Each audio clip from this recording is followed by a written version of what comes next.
Okay, to make today's stream more engaging, we have invited two great friends to join us and share their insight. First is AVT-Astro Ballad, who started observing at age 12 and will join our year of winter imaging experience to talk about some street highlights to look forward to in the coming months. Our second guest is Hunter Alton, a NASA Jet Propulsion Laboratory Solar System ambassador with over 20 years of experience in observational astronomy and telescope system. He will also share the event and the target we're most excited about the rest of the year. Okay, let's switch over to ABT Astro Violet Stream. Okay, hi, Violet. Hi guys. Okay, so let's welcome Violet for our first of our influencers to share their presentation. Okay, Violet, please kindly share sharing your because it's winter observing. Please take a break. Please share your presentations. Thank you.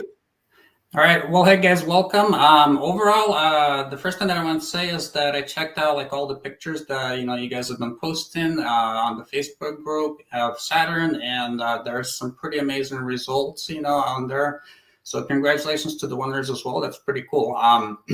Overall, I wanted to start out just by kind of talking about a couple of planetary and solar system related events that are coming up this fall and winter season.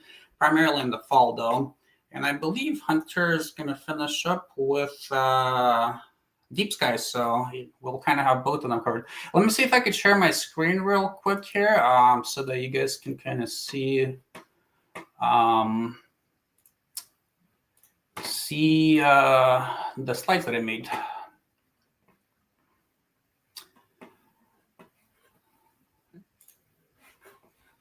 All right. Okay, so it looks like this is showing up. Okay, so starting in October, on October 14th, there's going to be a pretty cool conjecture, basically, of Jupiter and the last quarter moon. So then, just kind of some things to kind of look out for that are coming up pretty quick here. On the 19th, the moon is going to be by Venus as well, so that's pretty cool as well. And then I kind of have a list of transits of the planet or the moons of Jupiter that are coming up in October. Actually, one just happened just last night. It was a pretty cool one. I've got kind of like a screenshot here from a planetarium program. So basically, Ion and Europa were casting a shadow on the disk of Jupiter with the great red spot out. So these are like some really cool events that are going to be happening all of fall and all of winter. So, like a really cool thing to check out. You could also see the moons themselves, kind of going over the disk of Jupiter. And you can see that both visually, it's probably easier if you're doing imaging as well. So coming up in November. So this is the first one. It's kind of, not in per se in November. It's actually towards the end of October, but comets are like a big thing that are coming up, so stuff to kind of check out. So the first one, this guy here, 2025 A6. So it's going to be bright and potentially to magnitude 4.5, so that's going to be visual, like you'll be able to just walk out and see with your naked eye. Certainly you'll be able to see with binoculars, even from the city, from a dark sky site, that you should be able just to see with your naked eye. So that's really cool. So that's one, I'm definitely looking forward to. I'll probably do some imaging and, visually see it, of course, as well, especially if it's naked eye. Those are always exciting. Okay, so the other one. So if you've been watching the news at all, you've probably heard about this one and seen about it. So 3I Atlas. So this is, apparently one of those comets that are, coming from outside of our solar system and kind of flying through. And there's, a lot of, information, a lot of theories, like, it's been like kind of, the orbit's been kind of erratic and that type of deal. So an interesting one. If you're curious about it, look up some YouTube videos. There's like a ton of YouTube videos on this one. Okay. And I mean, you've probably seen, something in the news about it. So it will brighten probably to magnitude 12 by mid-November. So you could potentially see even with a 4-inch telescope, but probably more like an 8-inch, especially if you're in the city. Visually, if if you're doing astrophotography, you should easily be able to capture the really thin telescope.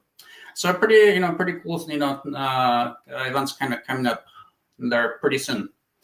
And then overall, guys, so obviously, like a lot of you guys do imaging of the planets. Like I said, pretty cool results.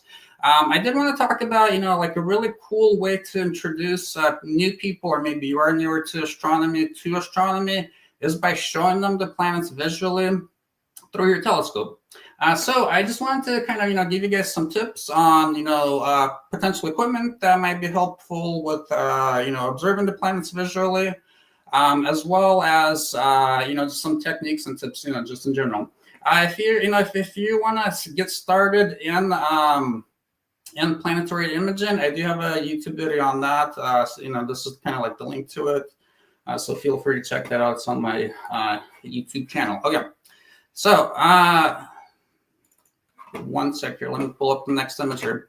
Okay, so whether you're doing planetary imaging or you're doing, visual observing of the planets, one thing, obviously the telescope that you use does matter. These are several images that I took with the Svbony 70 millimeter, with the MK127 5-inch Mac that the Svbony makes, and with my Meade 16-inch advanced scope-free. So, pretty wide range of telescopes, right? And as you can see, the bigger the telescope, the better the image. But I will say the reason that I kind of started out with this, and where I'm kind of going with this, is the most important thing with planetary observing or planetary imaging is actually your seeing conditions. So if your seeing conditions aren't very good, whether you're imaging, although with imaging you can do like image capturing to where you kind of overcome that. But the seeing is very, very important.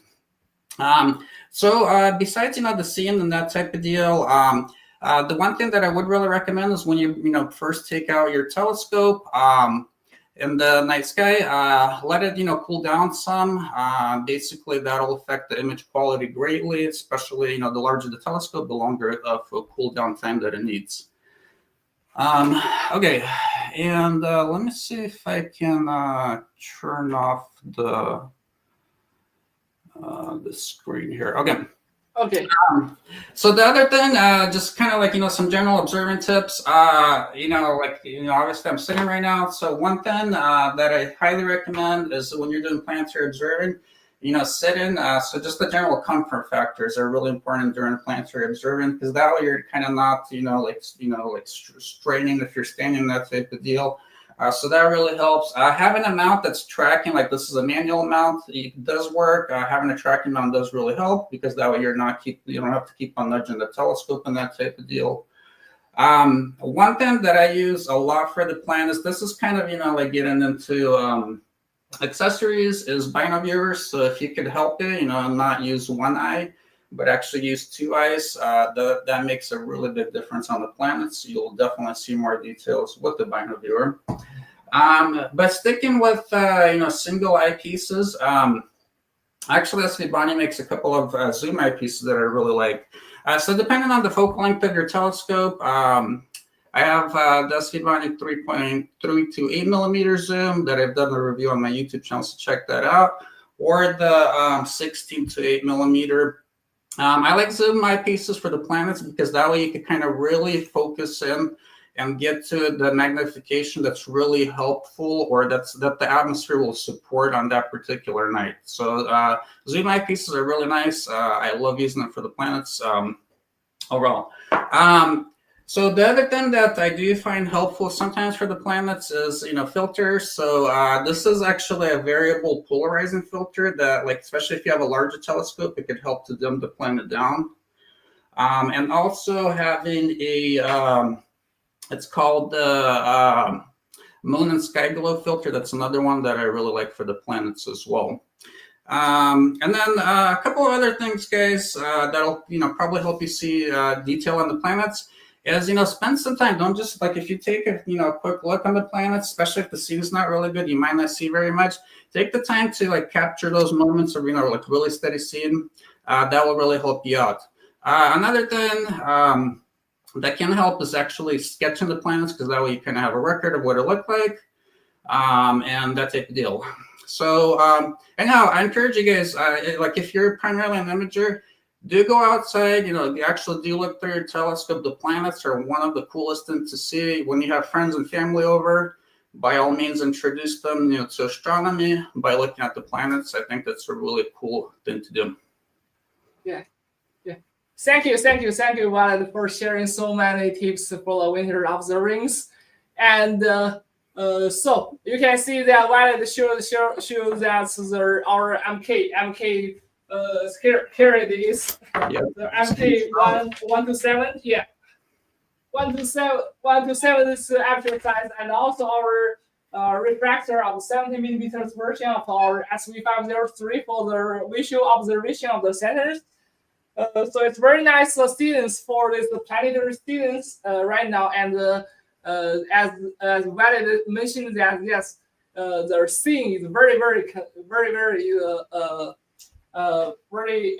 important factor for to see the planets, especially in the falls and winters. Yes, and so okay, thank you again, and also our this MK127s and bundles right now are also on the for the with the 20 millimeter this 20 millimeters version of the eyepiece is also on discounts, and you guys can have a check. And also, okay, thank you again for the valid sharings. And so please take a break, valid.